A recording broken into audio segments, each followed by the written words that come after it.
Good morning everybody. My name is Pranav. I am studying 7th standard. Today we are going to see about science. In science, what is the topic I took?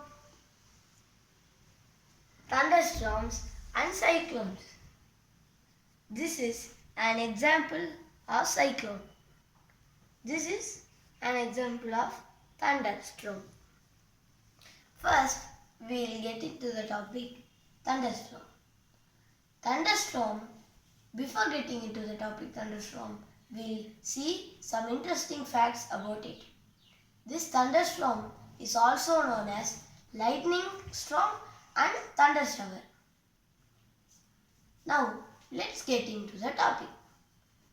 How does the thunderstorm is created? Yes, thunderstorm is created when the hot rising air carries water droplets upwards and they freeze and again fall down.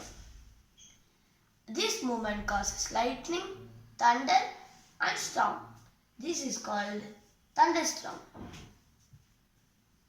Now we will get into the topic cyclone.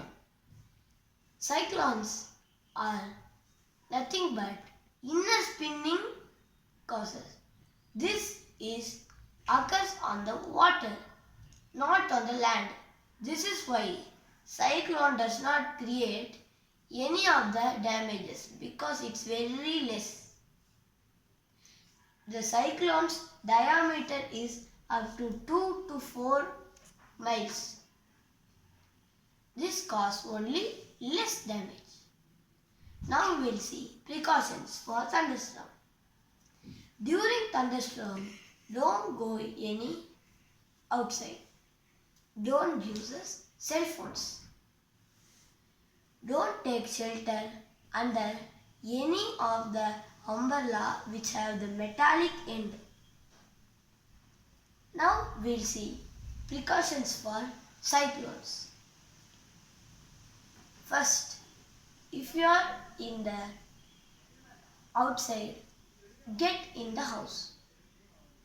Take an emergency kit ready and store drinking water in a safe and clean place where water does not come.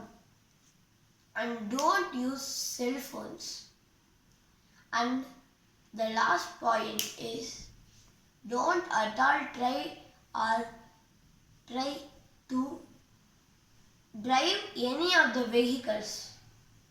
If you are in water, get out and come to safe buildings. Don't be near the damaged buildings. I think you understand about thunderstorms and cyclones. Thank you.